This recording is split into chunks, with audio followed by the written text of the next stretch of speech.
చెప్పండి, ఎట్లా ఉంది క్యాంపస్లో పరిస్థితి, ఎట్లా ఉంది? పోలీసులు ఏ సంఖ్యలో ఉన్నారు? టియర్ గ్యాస్లు కూడా ఏర్పాటు చేశారని చెప్తాను సార్. ఇక్కడ మీరు ఏదైతే పోలీస్ మొబిలైజేషన్ చూస్తున్నారో దీనికి ఎక్కువ పోలీస్ మొబిలైజేషన్ అక్కడ ఉంది సార్. అక్కడ వాళ్ళన్నిటికీ ప్రిపేర్గా ఉన్నారు. మేము కానీ స్టూడెంట్స్ కానీ మొబిలైజ్ అయ్యేసి అక్కడ వెళ్ళామనుకోండి, ఆ టియర్ గ్యాసెస్ తోటి అన్నీ వాళ్ళు అక్కడ ప్రిపేర్డ్గా ఉన్నాయి. వాళ్ళు ఎంత దారుణంగా దిగే కన్నా ప్రిపేర్గా ఉన్నారు. సో మేము ప్రొటెస్ట్ కాల్ ఇప్పుడు కోసం వచ్చేసి లీగల్ బ్యాటిల్ చేద్దాం అనేసి ఉన్నాము.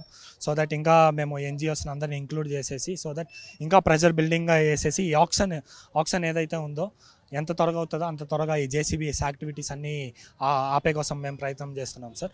నిన్న నైట్ వరకు మేము ఏం చూసామంటే ఆ 25-30 జేసీబీస్ ఏదైతే ఉన్నాయో ఆ 25-30 జేసీబీస్ ఈ హెలిప్యాడ్ రీజన్లో వచ్చేసి డిమాలిషన్ జరగడం అనేది చూసాము. కానీ ఇప్పుడు అర్లీ మార్నింగ్ నుంచి ఏం స్టార్ట్ అయిందంటే ఈ జేసీబీస్ ఇంకా డబల్ అవుతానే ఉన్నాయి. ఎక్కువ సంఖ్యలో ఈ జేసీబీలు వస్తూనే ఉన్నాయి. ఇప్పుడు other part of the forest ఎక్కడ ఈ పికాక్ లేక బార్డర్స్ అని మీరు చూపించారు కదా, ఈ రోడ్ వదిలేసి ఆ పార్ట్ ఆఫ్ ది ఫారెస్ట్కి వెళ్ళేసి ఇక్కడ డిమాలిషన్ అనేది జరుగుతూనే ఉంది సార్. డిమాలిషన్ అనేది జరుగుతూనే ఉంది. సో ఇలా వీళ్ళు ఇంత త్వరగా ఈ డిమాలిషన్స్ ఇలా చేస్తూ ఉంటే వీళ్ళకి ఎక్కువ సమయం పట్టదు సార్. ఎందుకంటే ఓవర్ నైట్ వర్క్ అంతా చేసేసి ఎన్ని జేసీబీలు ఉన్నాయి సార్ అక్కడ. ఒక్కో కవర్లో ఆ సైట్ మేము చూస్తూ ఉండే. నిన్న మధ్యాహ్నం టైంలో జేసీబీలు వర్క్ చేస్తున్న టైంలో ఆపడానికి మీరు ట్రై చేసినారు. రాత్రి టైంలో అక్కడికి వెళ్ళి జేసీబీలను ఆపడానికి ఏమైనా ప్రయత్నం చేసినారు? అదే సార్, ఆ పరిస్థితి లేదు సార్ అక్కడ. ఎందుకంటే అక్కడ లోపల స్టూడెంట్ ఎంటర్ అవుతున్నా కూడా మా ఐడి కార్డులు అన్నీ తీసుకునేసి అక్కడ ఏ మొబిలైజేషన్ లోపల అలౌ చేయటం లేదు.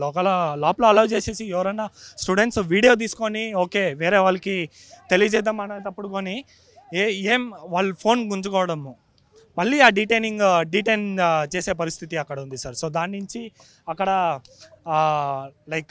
వాళ్ళని ఎలాంటి ఇప్పుడుండే పరిస్థితిలో ఎలా వర్క్ ఆపడం అనేది అక్కడ సిచ్యువేషన్ లేదు సార్.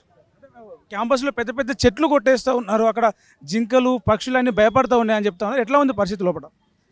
ఎందుకంటే మొన్ననే 3 రోజుల క్రితం తెలంగాణ అసెంబ్లీలో డైరెక్టర్ రేవంత్ రెడ్డి చెప్పాడు, అక్కడ ఎలాంటి బయోడైవర్సిటీ లేదు, ఎలాంటి పక్షులు లేవు, ఎలాంటి పెద్ద పెద్ద వింత చెట్లు లేవు అని చెప్పాడు. దాన్ని నిర్మూలించడానికే ఇంత షార్ట్ టైంలో ఒక హాలిడే టైంలో చూసుకొని ఈ 2-3 రోజుల హాలిడే టైంలో పకడ్బందీగా ప్లాన్ చేసి బుల్డోజర్లని జేసీబీలను తీసుకొచ్చి అడవి ప్రాంతాన్ని మొత్తం నిర్మూలించడానికి ప్లాన్ చేశారు.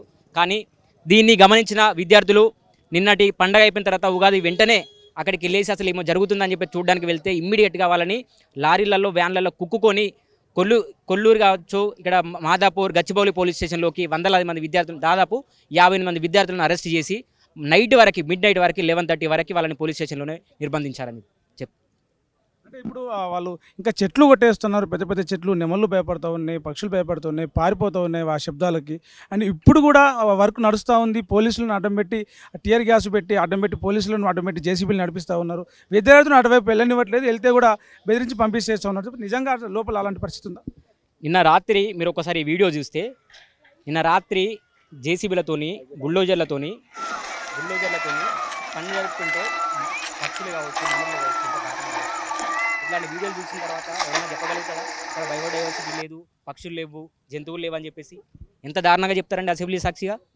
రేవంత్ రెడ్డికి మేము సూటిగా ఒకటే సవాల్ చేస్తున్నాము, నీకు అంత ఐడియా లేకపోతే డైరెక్ట్ రేవంత్ రెడ్డికి చెప్తున్నాము, నువ్వు డైరెక్ట్ యూనివర్సిటీకి రా, మేమే విద్యార్థులను నిన్ను తీసుకెళ్ళి నీకు అక్కడ ఉన్న బయోడైవర్సిటీ ఏందని చెప్పేసి మేము చూపించిన తర్వాతనే నువ్వు ఫర్దర్ యాక్షన్ తీసుకోవచ్చు అని చెప్పేసి తెలియజేస్తున్నాం. ప్రపంచంలో ఏ మూల ఏ క్షణం ఏం జరుగుతుందో వేగంగా తెలుసుకోవడానికి తొలి వెలుగు వాట్సాప్ ఛానల్ని ఫాలో చేయండి.